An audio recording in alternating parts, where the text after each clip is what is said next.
Okay, ಅರ್ಥ ಆಗಿದೆಯಾ? ಹಾಗಾದ್ರೆ ಅದಿಂದ ಳವರೆಗಿನ ಅಕ್ಷರಗಳನ್ನ ಕನ್ನಡದ ವರ್ಣಮಾಲೆ ಅಕ್ಷರಗಳು ಅಂತ ಕರಿತೀವಿ ನಾವು. ಅರ್ಥ ಆಗತ್ತಾ?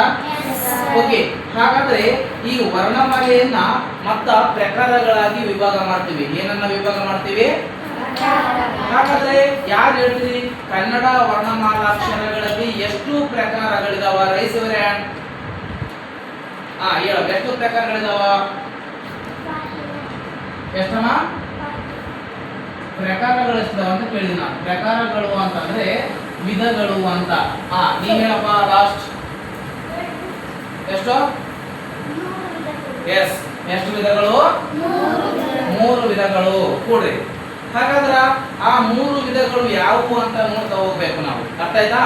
ಒಂದನೇದ್ದು ಎಸ್, ವೆರಿ ಗುಡ್, ಸ್ವರಗಳು. ಯಾವುದು? ಎರಡನೇದ್ದು ವ್ಯಂಜನಗಳು. ಎಸ್, ವೆರಿ ಗುಡ್, ಯೋಗ ವಾಹಗಳು. ಯೋಗ ವಾಹಗಳು. ವಾಹಕ ಅಕ್ಕ ಅಲ್ಲ, ಯೋಗ ವಾಹಗಳು ಅಷ್ಟೇ. ಓಕೆನಾ?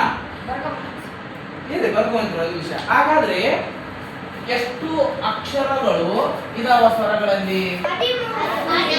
ಎಸ್, ಅಕ್ಷರಗಳು. ಹಾಗಾದ್ರೆ ಸ್ವರಗಳು ಎಷ್ಟಿದಾವ? 13. ಅವು ಯಾವ ಅಂತ ನೋಡೋಣ.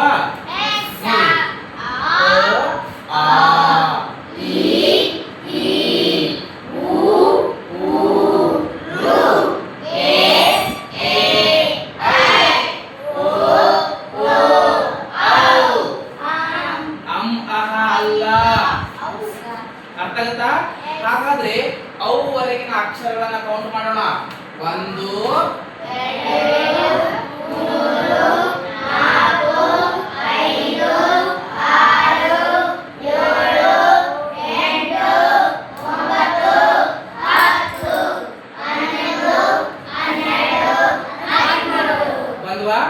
ಈ 13 ಅಕ್ಷರಗಳನ್ನ ನಾವು ಸ್ವರಗಳು ಅಂತ ಕರಿತೀವಿ. ಅರ್ಥ ಆಗಿದೆಯಾ? ಹಾಗಾದರೆ ವ್ಯಂಜನಗಳು ಎಷ್ಟು? ಯಾರು ಹೇಳ್ತೀರಿ? Rahul, stand up. 24? No, little bit mistake. 25? No. Yes, very good, sit down. ಎಷ್ಟು? 34. ಎಷ್ಟಿದಾವ? 34. Very good, 34. ನೋಡ್ರಿ, ಹಾಗಾದ್ರ ಅವು ಯಾವುವು ಅಂತ ಗೊತ್ತಿರ್ಬೇಕು, ಹೌದಲ್ಲ? 34 ಯಾವುವು ಅಂತಂದ್ರೆ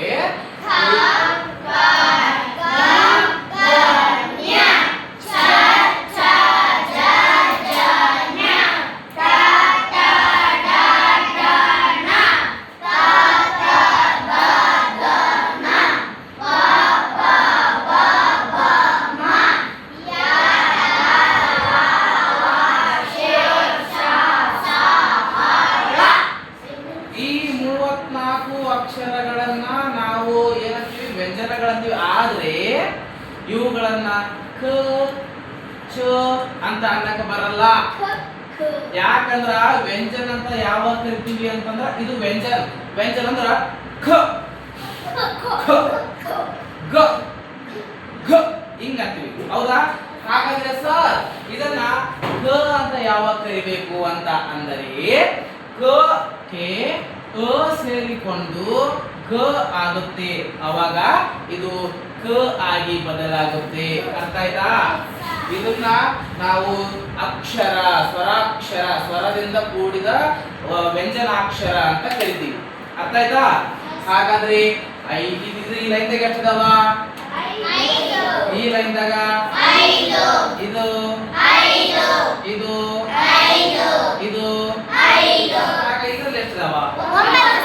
9. ಹಾಗಾದರೆ ಒಟ್ಟು ಎಲ್ಲವನ್ನ ಕೂಡಿಸಿದಾಗ ಬರುವ ಅಕ್ಷರಗಳು ಎಷ್ಟು? 34. ಹಾಗಾದರೆ ಪ್ರಿಯ ವಿದ್ಯಾರ್ಥಿಗಳೇ, ನಿಮಗೆ ನೆನಪಿರಬೇಕು, ಈ 34 ಅಕ್ಷರಗಳನ್ನೇ ನಾವು ವ್ಯಂಜನಾಕ್ಷರಗಳು ಅಂತ ಕರಿತೀವಿ. ಅರ್ಥ ಆಗಿದೆಯಾ? ಏನಾದರೂ ಡೌಟ್ ಇದೆಯಾ? ಹಾಗಾದರೆ ಮೂರನೆಯ ಪ್ರಕಾರ ಮತ್ತೊಂದಿದೆ, ಅದು ಯಾವುದು?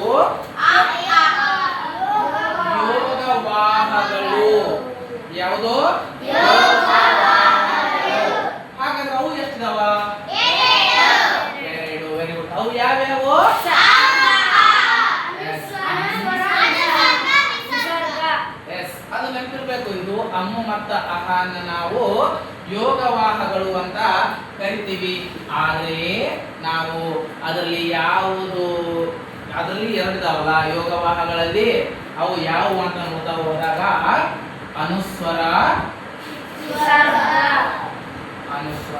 ವಿಸರ್ಗ. ಹಾಗಾದ್ರೆ ಅಂ ಅಹ ಅಕ್ಷರಗಳಲ್ಲಿ ಯಾವುದು ಅನುಸ್ವರ, ಯಾವುದು ವಿಸರ್ಗ? ಅನುಸ್ವರ ಯಾವುದರಲ್ಲಿ?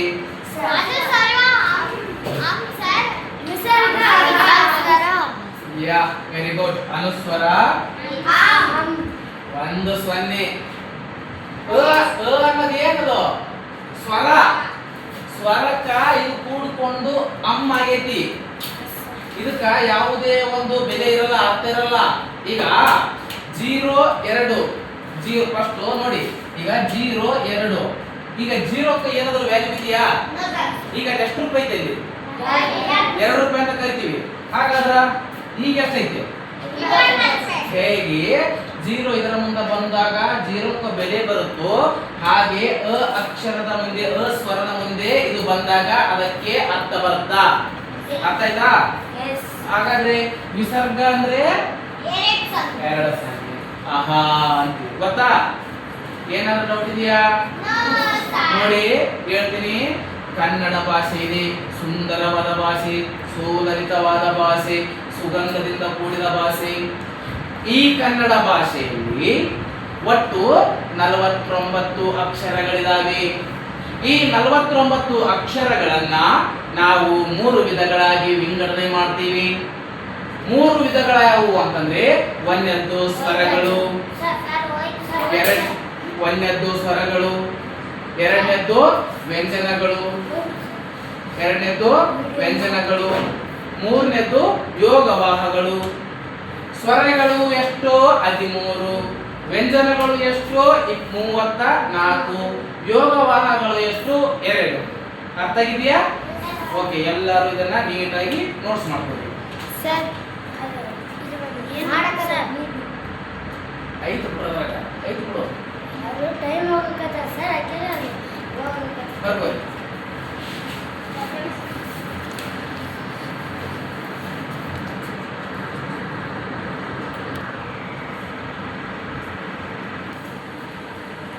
ಓಕೆ, ಹಾಗಾದ್ರೆ ಕನ್ನಡ ವರ್ಣಮಾಲಾಕ್ಷರಗಳನ್ನ ಎಷ್ಟು ಪ್ರಕಾರಗಳಾಗಿ ಮಾಡಿದೀವಿ? 3 ಪ್ರಕಾರಗಳು. ಒಂದನೇದು ಯಾವುದು? ಹಾಗಾದ್ರೆ ಈಗ ಸ್ವರಗಳು ಅಂದ್ರೆ ಏನಂತ ತಿಳ್ಕೊಳ್ಳೋಣ. ಓಕೆನಾ? ನೋಡ್ರಿ, ಒಂದನೇದು ಸ್ವರಗಳು.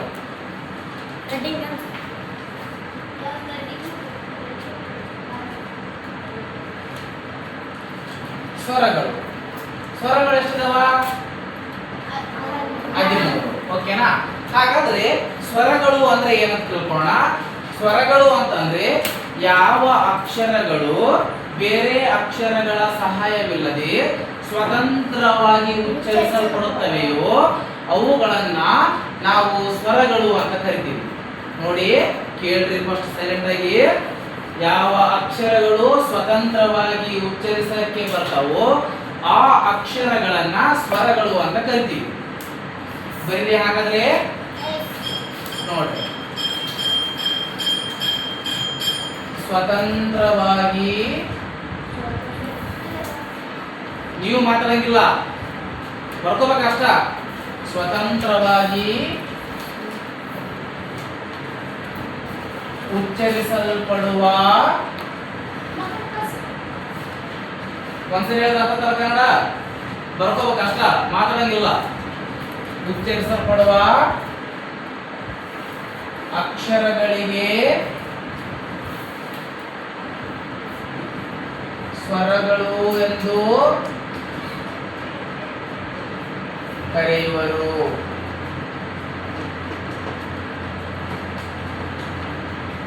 ಸ್ವರಗಳು ಎಂದು ಕರೆಯುವರು.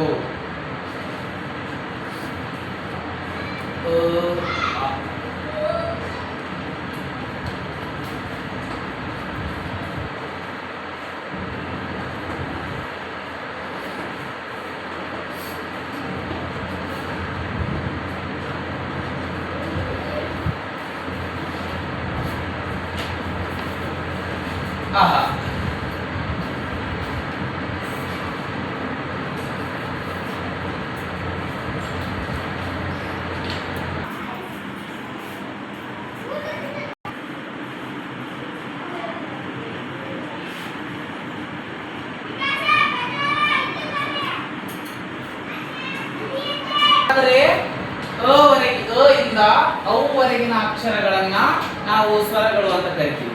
ಇವು ಎಷ್ಟು ಇದಾವ ಅಂತ ಗೊತ್ತಾಯ್ತು ನಮ್ಗ? 13 ಇದಾವ ಅಂತ ಗೊತ್ತಾಯ್ತು. ಮತ್ತೆ ಈ ಸ್ವರಗಳನ್ನ ಕನ್ನಡ ಭಾಷೆಯಲ್ಲಿ ನಿಮಗೆ ಸರಳವಾಗಿ ಅರ್ಥ ಆಗಲಿ ಅಂತ ಮತ್ತೆ ಪ್ರಕಾರಗಳನ್ನಾಗಿ ಮಾಡಲಾಗಿದೆ. ಹಾಗಾದರೆ ಸ್ವರಗಳಲ್ಲಿ ಇರುವಂತಹ ಪ್ರಕಾರಗಳ ಸಂಖ್ಯೆ ಯಾರು ಹೇಳ್ತೀರಿ? ಎಷ್ಟು? ಹಾ ಹೇಳಪ್ಪ. ಸ್ವರಗಳು 13. ಓಕೆ, ಅದರ ಪ್ರಕಾರಗಳು ಎಷ್ಟು? 3. ಓಕೆ, ಯಾವ್ಯಾವಪ್ಪ? Very good. ಕೊಡ್ರಿ.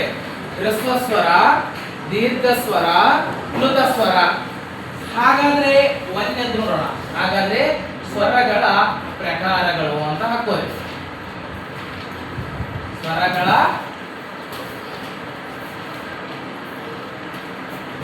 ಎಷ್ಟು?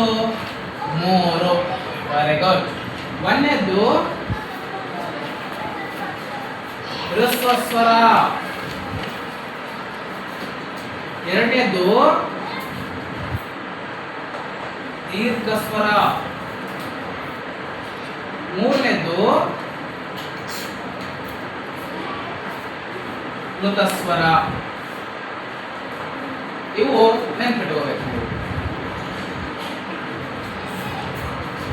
ಇನ್ನ ಹ್ರಸ್ವ ಸ್ವರಗಳ ಸಂಖ್ಯೆ ಎಷ್ಟು ಅಂತ ಅಂದ್ರೆ 6. ದೀರ್ಘ ಸ್ವರಗಳ ಸಂಖ್ಯೆ ಎಷ್ಟು ಅಂತ ಅಂದ್ರೆ 7. ಪ್ಲುತ ಸ್ವರಗಳಿಗೆ ನಾವು ಅದು ಅನುಕರಣೆ ಮಾಡ್ತೀವಿ. ಹಾಗಾದ್ರೆ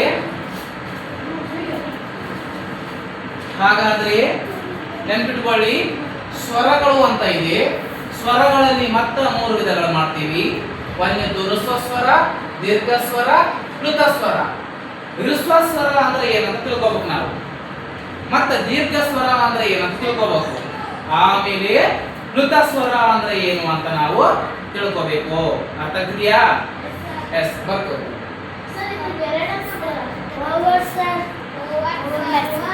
ಓವರ್?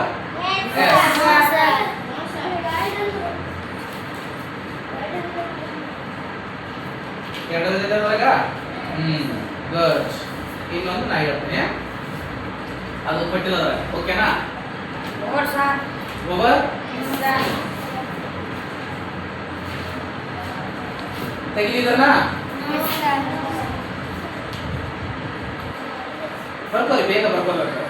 ಇಷ್ಟ ಅರ್ಥ ಆಗೈತಾ? ಈಗ ಸ್ವರಗಳಲ್ಲಿ ಎಷ್ಟು ವಿಧಗಳು? 3. ಯಾವ್ಯಾವು? ಓಕೆ, ಬರ್ಕೋರಿ.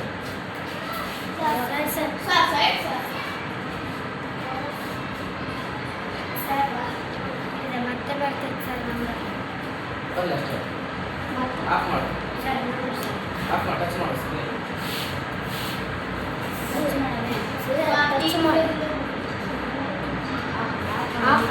ಮೊದಲ ಸ್ವರಗಳಲ್ಲಿ 3 ವಿಧ. ಮೊದಲನೇ ವಿಧ ಯಾವ್ದು ಅಂತ ಹೇಳಿದೆ?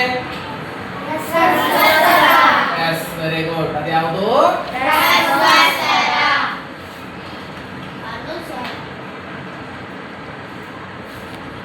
ಅನುಸ್ವರ ಬರ್ತೀನಿ.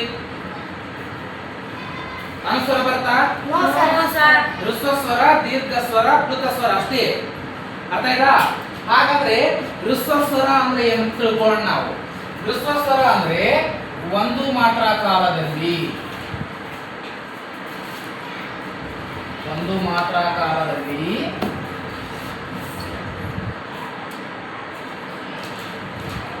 ಉಚ್ಚರಿಸಲ್ಪಡುವ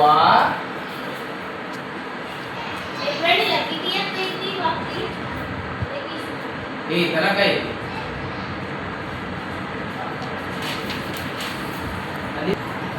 ಅಕ್ಷರಗಳಿಗೆ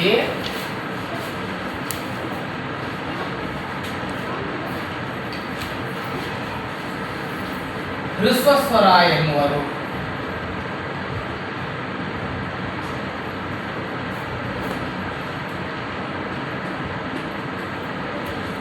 ನೋಡಿ, ಇಲ್ಲಿ ಒಂದೇ ಮಾತ್ರ ಕಾಲದಲ್ಲಿ ಉಚ್ಚರಿಸಲ್ಪಡುವ ಅಥವಾ ಏಕಮಾತ್ರ ಕಾಲದಲ್ಲಿ ಉಚ್ಚರಿಸಲ್ಪಡುವ ಅಕ್ಷರಗಳಿಗೆ ಏನಂತ ಕರೀತಾರ? ಹ್ರಸ್ವ ಸ್ವರ ಅಂತ ಕರೀತಾರ. ಹಾಗಾದ್ರೆ ಹ್ರಸ್ವ ಸ್ವರಗಳು ಎಷ್ಟಿದಾವ?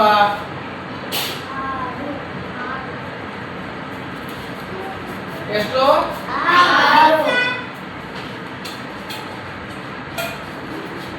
ಎಷ್ಟದವ? 6. ಅವು ಯಾವ್ಯಾವು?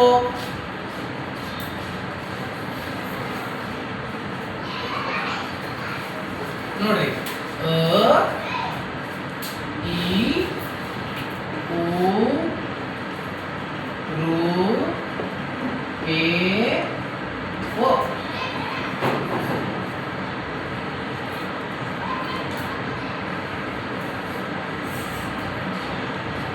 ಎಷ್ಟದವು ಹ್ರಸ್ವ ಸ್ವರಗಳು? 6. ಓಕೆ, ಹಾಗಾದ್ರೆ ನೋಡ್ರಿ ಇವುಗಳನ್ನ ಹೇಳ್ರಿ, ಎಲ್ಲರೂ ಹೇಳ್ತಾರ. ಫಸ್ಟ್ ಇದೇನು?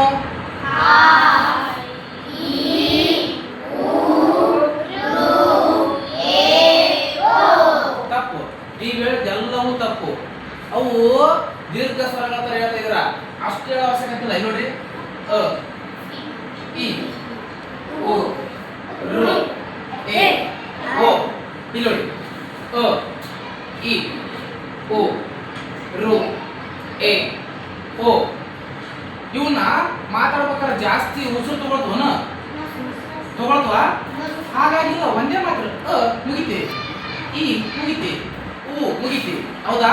ಕಡಿಮೆ ಉಸಿರು ಐತಲ್ಲ, ಹಾಗಾಗಿ ಕಡಿಮೆ ಉಸಿರೋದ್ರಿಂದ ಇದನ್ನ ಏನಂತ ಕರಿತೀವಿ ಅಂದ್ರ ಹ್ರಸ್ವ ಸ್ವರಗಳು ಅಂತ ಕರಿತೀವಿ. ಅರ್ಥ ಆಯ್ತಾ? ಇದಕ್ಕ ಕಡಿಮೆ ಉಸಿರು ಒಂದೇ ಸಲಿಗೆ ಅ, ಇ, ಉ, ರು, ಎ, ಓ ಮುಗಿತಿ. ಹಾಗಾಗಿ ಇವುಗಳನ್ನ ಏನಂತ ಕರಿತೀವಿ? ಹ್ರಸ್ವ ಸ್ವರಗಳು ಅಂತ ಕರಿತೀವಿ. ಅರ್ಥ ಇದೆಯಾ? ಹಾಗಾದ್ರೆ ಎರಡನೇದ್ದು ಯಾವುದು?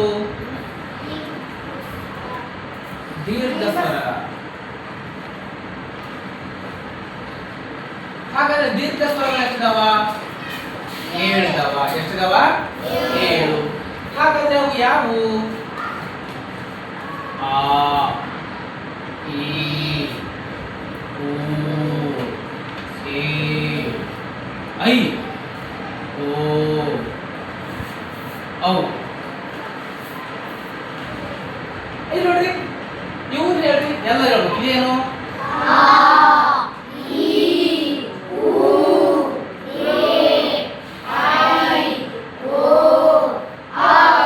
ನೋಡಿ, ಇವುಗಳನ್ನ ಹೇಳ್ಬೇಕಾದಾಗ ಉಸಿರು ಏನ್ ಮಾಡ್ತೀವಿ? ಜಾಸ್ತಿ ಹೊಳ್ವಾ? ಆ, ಈ, ಉ, ಎ, ಐ, ಓ, ಔ. ಉಸಿರು ಜಾಸ್ತಿ ತಗೊಂತೀವಿಲ್ಲ, ಹಾಗಾಗಿ ಇದನ್ನ ಏನಂತ ಕರಿತೀವಿ? ದೀರ್ಘ ಸ್ವರಗಳು ಅಂತ ಕರಿತೀವಿ. ಏನಂತ ಕರಿತೀವಿ? ದೀರ್ಘ ಸ್ವರಗಳು. ಹಾಗಾದ್ರೆ ದೀರ್ಘ ಸ್ವರಗಳು ಅಂತ ಅಂದ್ರೆ 2 ಮಾತ್ರ ಕಾಲದಲ್ಲಿ. ಹಾಗಾದ್ರೆ ದೀರ್ಘ ಸ್ವರ ಅಂದ್ರೆ 2 ಮಾತ್ರ ಕಾಲದಲ್ಲಿ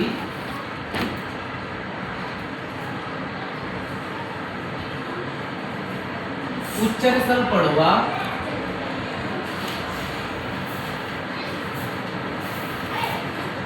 ಅಕ್ಷರಗಳಿಗೆ ದೀರ್ಘ ಸ್ವರಗಳು ಎಂದು ಕರೆಯುತ್ತೇವೆ.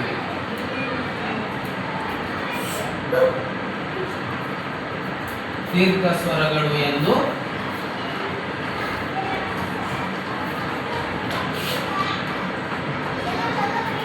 ಕರೆಯುವರು.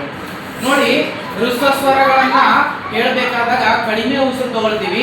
ದೀರ್ಘ ಸ್ವರಗಳನ್ನ ಹೇಳಬೇಕಾದಾಗ ಹೆಚ್ಚು ಉಸಿರನ್ನ ತೆಗೆದುಕೊಳ್ತೀವಿ. ಕಡಿಮೆ ಉಸಿರನ್ನ ತೆಗೆದುಕೊಂಡ್ರೆ ಅದು ಹ್ರಸ್ವ ಸ್ವರ, ಹೆಚ್ಚು ಉಸಿರನ್ನ ತೆಗೆದುಕೊಂಡ್ರೆ ಅದು ದೀರ್ಘ ಸ್ವರ. ಅರ್ಥ ಇದೆಯಾ? ಓಕೆ, ಬರ್ತಾರೆ ಅದು ನೀಟಾಗಿ. ಹಾಗಾದ್ರೆ ಮೂರನೆಯ ಸ್ವರಗಳಲ್ಲಿನ ವಿಧಗಳಲ್ಲಿ ಮೂರನೇದು ಯಾವುದು? ಪ್ಲುತ ಸ್ವರ. ಹಾಗಾದ್ರೆ ಪ್ಲುತ ಸ್ವರ ಯಾರಿಗಾದ್ರೂ ಗೊತ್ತಾ?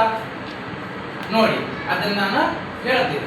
ಏನ್ ಹೇಳಿದ್ರೆ ಪ್ಲುತ ಸ್ವರ ಅಂದ್ರೆ 2 ಅಥವಾ ಎರಡಕ್ಕಿಂತ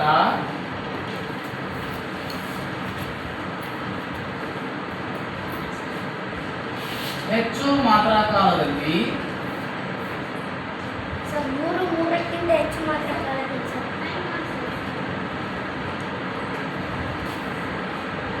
ಎರಡು ಅಥವಾ ಎರಡಕ್ಕಿಂತ ಹೆಚ್ಚು ಮಾತ್ರಾ ಕಾಲದಲ್ಲಿ ಉಚ್ಚರಿಸಲ್ಪಡುವ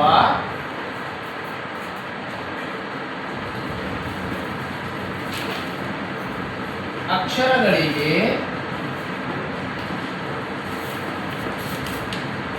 ಸರಿ ಇದು ಮೂರು ಮೂರಕ್ಕಿಂತ ಹಾ ಹೆಚ್ಚು ಸರಿ ಸರ್. ರಫ್ ಅಲ್ವಾ ಅದು Yes, sir. ಹಾ ಗುಡ್ ಆಟ. ಮೂರು ಅಥವಾ ಮೂರಕ್ಕಿಂತ ಮೂರಕ್ಕಿಂತ ಹೆಚ್ಚು ಮಾತ್ರ ಕಾಲದಲ್ಲಿ ಉಚ್ಚರಿಸಲ್ಪಡುವ ಅಕ್ಷರಗಳಿಗೆ ಪ್ಲುತ ಸ್ವರ ಎಂದು ಕರೆಯುವರು.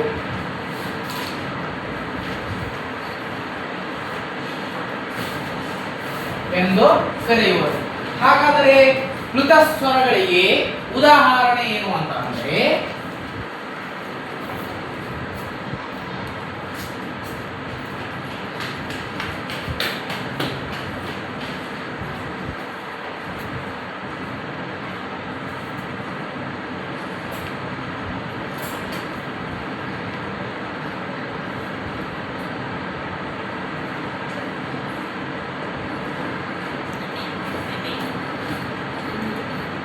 ನೋಡ್ರಿ ಫಸ್ಟ್ ಏನಿದು ಪ್ಲುತ ಸ್ವರ ಫಸ್ಟ್ ತಿಳ್ಕೊರಿ.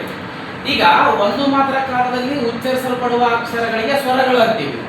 ಎರಡು ಮಾತ್ರ ಕಾಲದಲ್ಲಿ ಉಚ್ಚರಿಸಲ್ಪಡುವ ಅಕ್ಷರಗಳಿಗೆ ಋಸ್ವ ಸ್ವರ ಅಂತೀವಿ. ಹೌದಾ? ಇನ್ನ ಪ್ಲುತ ಸ್ವರ ಅಂತಂದ್ರೆ ಮೂರು ಅಥವಾ ಮೂರಕ್ಕಿಂತ ಹೆಚ್ಚು ಮಾತ್ರ ಕಾಲದಲ್ಲಿ ಉಚ್ಚರಿಸಲ್ಪಡುವ ಅಕ್ಷರಗಳಿಗೆ ಪ್ಲುತ ಸ್ವರ ಅಂತೀವಿ.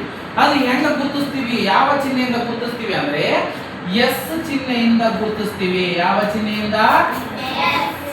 ಈಗ ನೀವು ಹೋಗ್ತಾ ಇರ್ತಾರೆ, ದಾರ್ಯಾಗ ಹೋಗ್ತಾ ಇರ್ತೀರಿ. ದಾರ್ಯಾಗ ಹೋಗ್ಬೇಕಾದ್ರೆ ಎಡವಿ ಬೀಳ್ತೀರಿ. ಬಿದ್ದಾಗ ಏನಂತ ಓದತ್ರಿ? ಅಮ್ಮ ಅಂತ ಓದತ್ರು ಇಲ್ಲ. ಅಥವಾ ಹಿಂಗ್ ಬಿಡ್ಬೇಕಾದ್ರ ಅಮ್ಮ ಅಂತ್ರನು ಅಂತ್ರ ಇಲ್ಲ. ಯಾರನ್ನ ಬಡದ್ರಪ್ಪ ಅಂತಂದ್ರ ಅಪ್ಪ ಅಂತ್ರನು ಅಂದ್ರ ಇಲ್ಲ. ಏನೋ ದೊಡ್ಡದಾಗಿರ್ತಕ್ಕಂಥ ಹಾವು ನೋಡಿದ್ರು ಅಯ್ಯೋ ಅಂದ್ರ. ನೀವ್ ಹೆಂಗಂದ್ರಿ? ಬಿದ್ದಾಗ ಅಮ್ಮ ಅಪ್ಪ ಅಯ್ಯೋ ಅಂತ ಹೌದಲ್ಲ? ಈಗ ನೋಡಿ ಅಮ್ಮ ಅಪ್ಪ ಅಯ್ಯೋ. ಈಗ ಎಷ್ಟು ದೂರ ಹೋಗ್ತದೋ ಧ್ವನಿ ಬಹಳ ಇಳಿತಿರುವ. ಹಾಗಾಗಿ ಅತಿ ದೀರ್ಘ ಉಸಿರಿನಿಂದ ಉಚ್ಚರಿಸಲ್ಪಡುವ ಅಕ್ಷರಗಳಿಗೆ ನಾವು ಪ್ಲುತ ಸ್ವರ ಅಂತೀವಿ. ಉದಾಹರಣೆಗೆ ಅಮ್ಮ, ಅಪ್ಪ, ಅಕ್ಕ, ಅಯ್ಯೋ, ದೇವರೇ. ಅರ್ಥ ಆಗ್ತಿದೆಯಾ? ಓಕೆನಾ? ನೋಡ್ರಿ, ಅ ಅನ್ನೋದು ಹ್ರಸ್ವ ಸ್ವರ, ಆ ಅನ್ನೋದು ದೀರ್ಘ ಸ್ವರ, ಅಯ್ಯೋ ಅನ್ನೋದು ಪ್ಲುತ ಸ್ವರ. ಅರ್ಥ ಆಗಿದೆಯಾ? ಏನಾದ್ರು ಡೌಟ್ ಇದೆಯಾ? ಓಕೆ ಬರ್ಬೋದು.